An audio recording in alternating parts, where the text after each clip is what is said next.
Stella.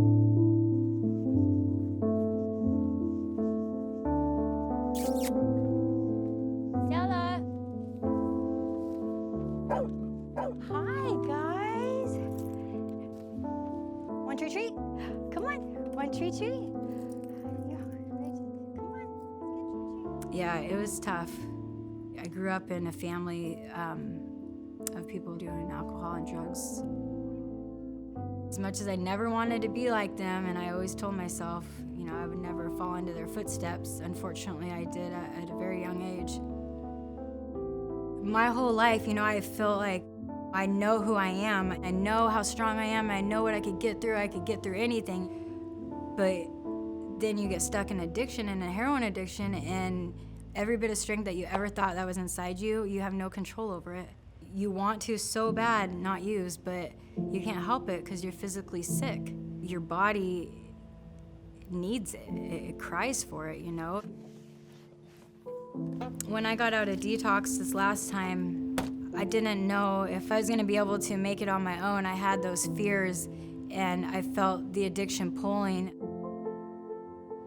I was thinking, I need to get back on the clinic. I need to go back to ETS. It's the only thing that's ever kept me sober in the past. And, you know, I humbled myself and I called here, and ETS was able to get me back in here that same day. And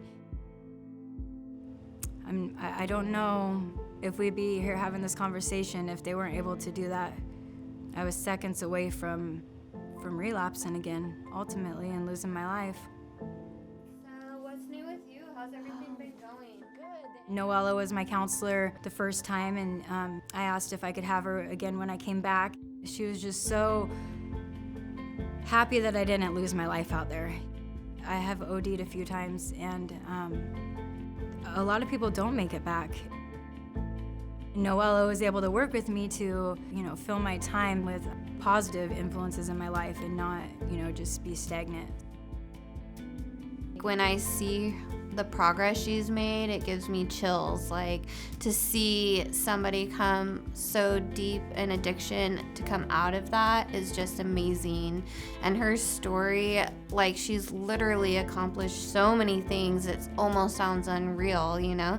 She's gotten the housing, the family, the job, the relationships, everything reestablished and built up. That comes with a lot of hard work and dedication, but she did it. So she was ready to change, and that is what will make your recovery, is being ready. That's why we do what we do, to see people succeed. You know, I went from having nothing, from living in a tent, not being able to even afford to eat, to a month after I got on the clinic, I got my peer counseling certification.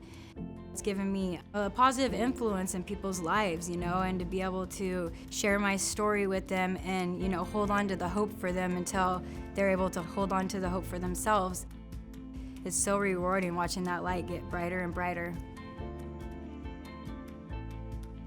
This clinic has given me hope. It's given me confidence. It's given me encouragement.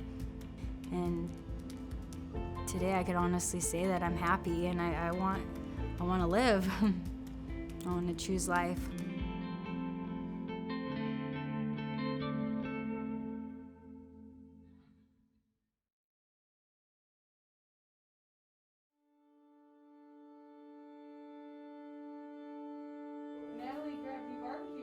Serious? Okay. Rock and roll. Oh, yeah. Yeah. Hey, how you doing, Kevin? I'm good, Randy. How you doing, man? Hey, glad to hear you. Yeah, you too. What's been going on? You know, I had a birthday August 23rd. Well, Yeah. that's great. What are you now? You must be about 48, 43, 44. Yeah. No, I'm a little older than that. Yeah, but it's all good, though. I'm glad to hear from you. I'm getting ready to go eat barbecue. Oh, nice, man. Well, hey, nice talking with you, Randy, and happy birthday. Yeah, that's Kev. Kev's cool, man. All you guys help me, man. That's a good thing, man. Can you take some deep breaths for me? Randy has come a long way since I first met him. He was staying at a shelter. He had a mat on the floor. He slept there every night. That lifestyle made it really hard to make doctor's appointments, adhere to any sort of medication regime. Randy has evolved as our relationship has evolved, as we really focused on that connection and companionship with him. With Reach, we have the time to take them to lunch, to take them on a car ride, to go to their apartment, to spend time with them and really kind of access their life and see what might create barriers that we didn't even think about. Often Randolph will only seek care if I go with him or if Phaedra goes with him, and that's usually to a clinic, whereas before he would just collapse on the street and have an ambulance ride to the ER. Randolph hasn't been arrested since he's been in the Vital program. His health has improved dramatically, and so Randolph has just been an exemplary person to demonstrate how stabilizing housing can be. It's fun to see him just be like, no, I'm gonna do this on my own.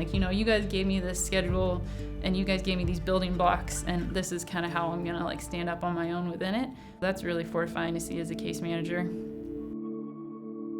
His identified goals of staying out of the hospital, of getting back on methadone, being housed, are really big changes for him and to him measures of his own personal success.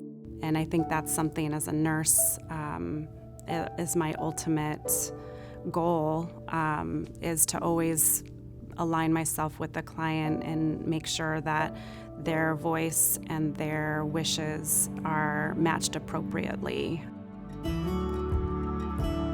Having a good person by your side and supporting you all the way, Yeah. They help me in many, many ways. Housing, when I'm down and out, staying by me, yeah. That's what family does.